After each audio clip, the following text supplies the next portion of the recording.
Thank you.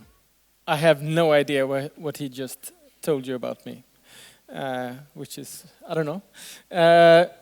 Anyway, thanks for having me here. My name is Olof Arnäs. I'm from Sweden, and I work at a company called Einride. Einride, the name actually, comes from the god of thunder, Thor. You know Thor from the movies.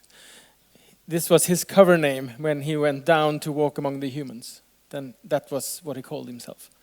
So we have the Norse mythology roots in our blood in Sweden. You might have heard about us.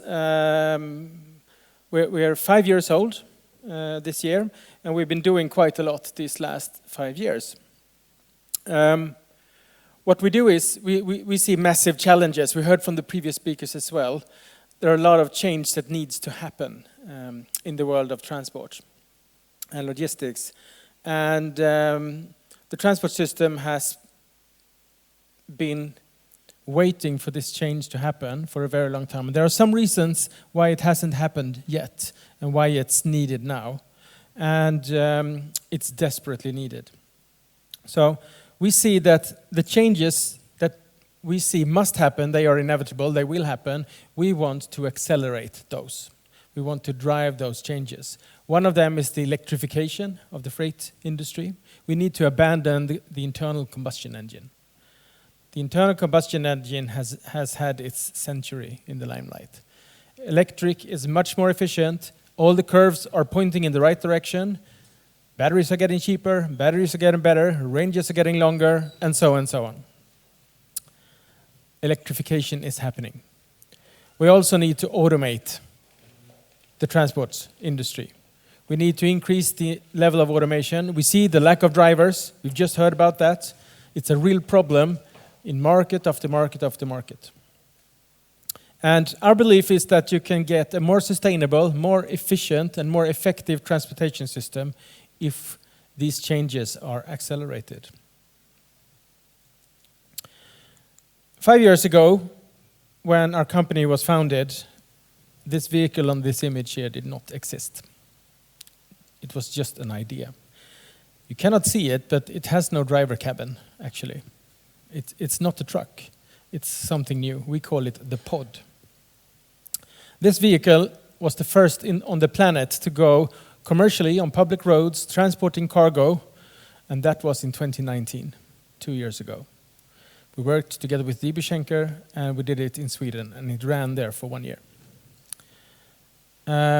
We have today also conventional trucks with drivers, but fully electric, and have been running commercially with those for more than 1 year now, together with Oatly, one of our customers. We are ramping that part of our company exponentially as we speak. And we believe that we have the biggest fleet. We haven't heard of anyone who have a bigger transport fleet than us when it comes to those types of vehicles.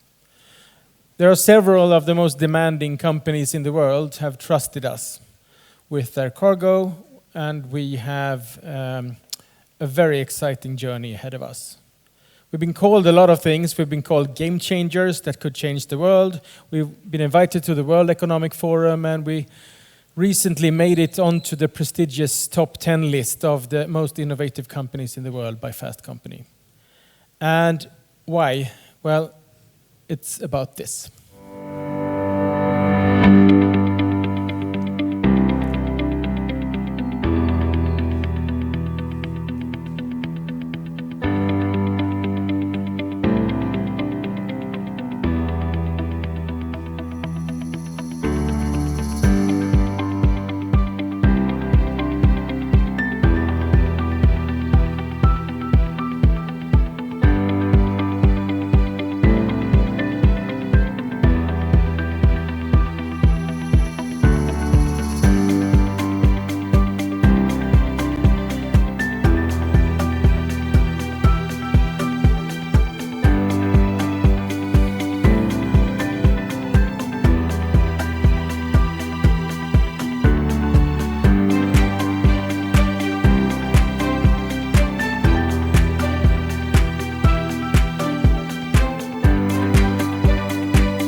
Now, that last clip was when the pod, a little more than a year ago, set the world speed record at the Top Gear test track in the UK for autonomous electric transport vehicles.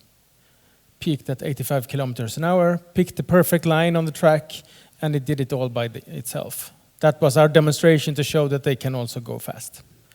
No one has beaten that record yet, but they are welcome to try. Why are we doing this? Well, you've heard from a lot of speakers. 7% of the carbon or greenhouse gases are because of the transport that we have to keep our planet running. We also see increasing costs because the fuel gets more expensive. Look at the diesel prices now. We have a revolution going on by haulage companies in Sweden because the diesel price is too large. We have a lack of drivers also pushing prices up.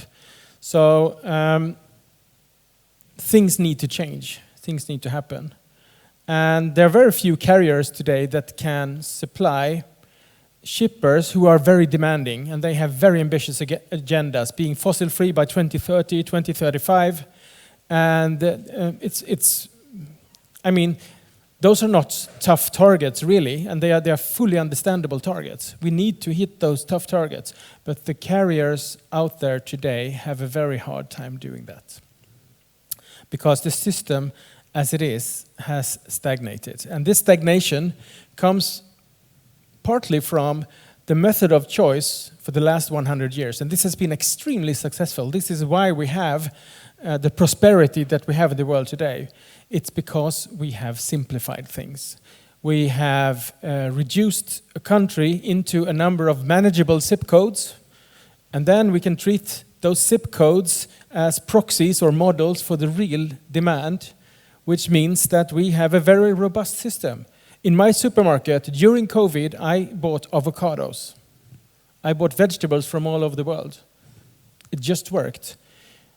Actually, you could run most of the transportation system today, you could run it with a 1999 Pentium 4 computer.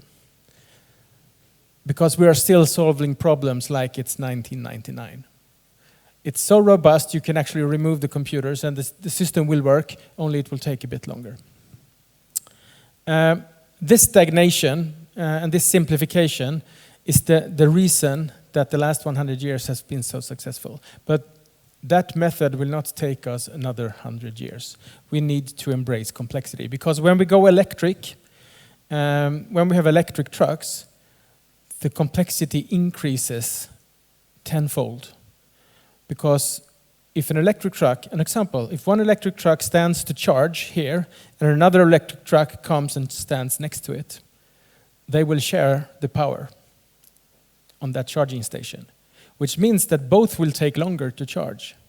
How can you plan a professional haulage company when you don't know how long it takes to fill up a truck? Because it depends on the guy next to you. If it's raining, you will consume more energy. If it's windy, you will consume more energy. If it's snow, don't mention snow. If it's cold, you introduce a number of variables that you cannot simplify away in these systems. So to plan for an electric transport fleet means that you have to enable algorithms to make decisions. You cannot no longer put the zip code system to work. It doesn't work. So if we're going to go electric and then autonomous, and both of these are exponential curves. Electric is a little bit ahead. Autonomous comes a few years later. It requires a decentralized solution. It requires a centralized transport management to manage decentralized problems. We can no longer let each individual, let's say an average haulage company in Europe has, 2.5 trucks or something like that. It's extremely decentralized today because it has been simplified so much that it can be. We need to go centralized. We need to have a brain that decides who should do what and what should happen next, on cargo level, on the driver level, and on the vehicle level. And that's very hard to find today in the market. That needs to be developed. So that's at the core of what we do. We have what we call the freight mobility platform. I like to call it our brain. This is the system that makes the decisions, that talks to the carriers, talks to the shippers, and makes the plans and changes the plans as we go along, because you need to be extremely flexible and opportunistic if you want an electric fleet to work.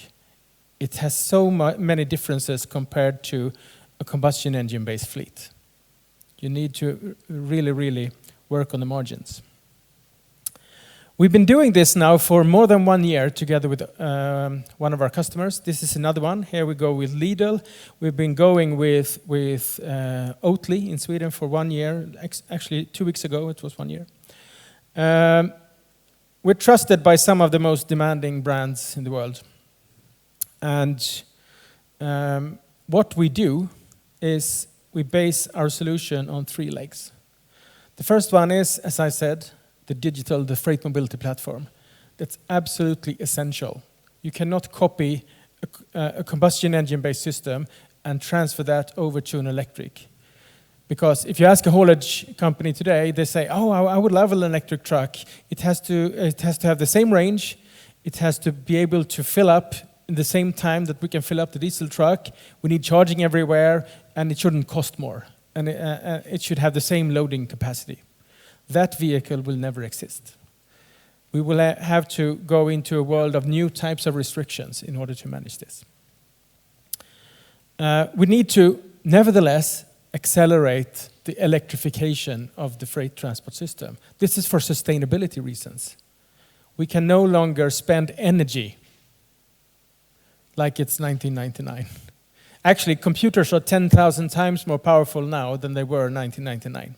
Why are we not using them enough? Because we are not. And then we want to automate the transport system. We are doing that with our customers today. Actually, I think 3 hours ago, we had this announcement on our webpage, einride.tech. In 2 weeks from today, we will have a special event in New York City. We are going to America. So we will have a live broadcast. I'm very excited about this. This has been extremely secret until now. I'm telling you here today. So if you go to our webpage, you can click to see that live stream when it's live in 2 weeks. Now, we are not a carrier. We are not an OEM. We are not a truck manufacturer. We are not a 3PL. We like to call what we do intelligent movement, and we do not really fit into the system that is today. We are something new. Thank you.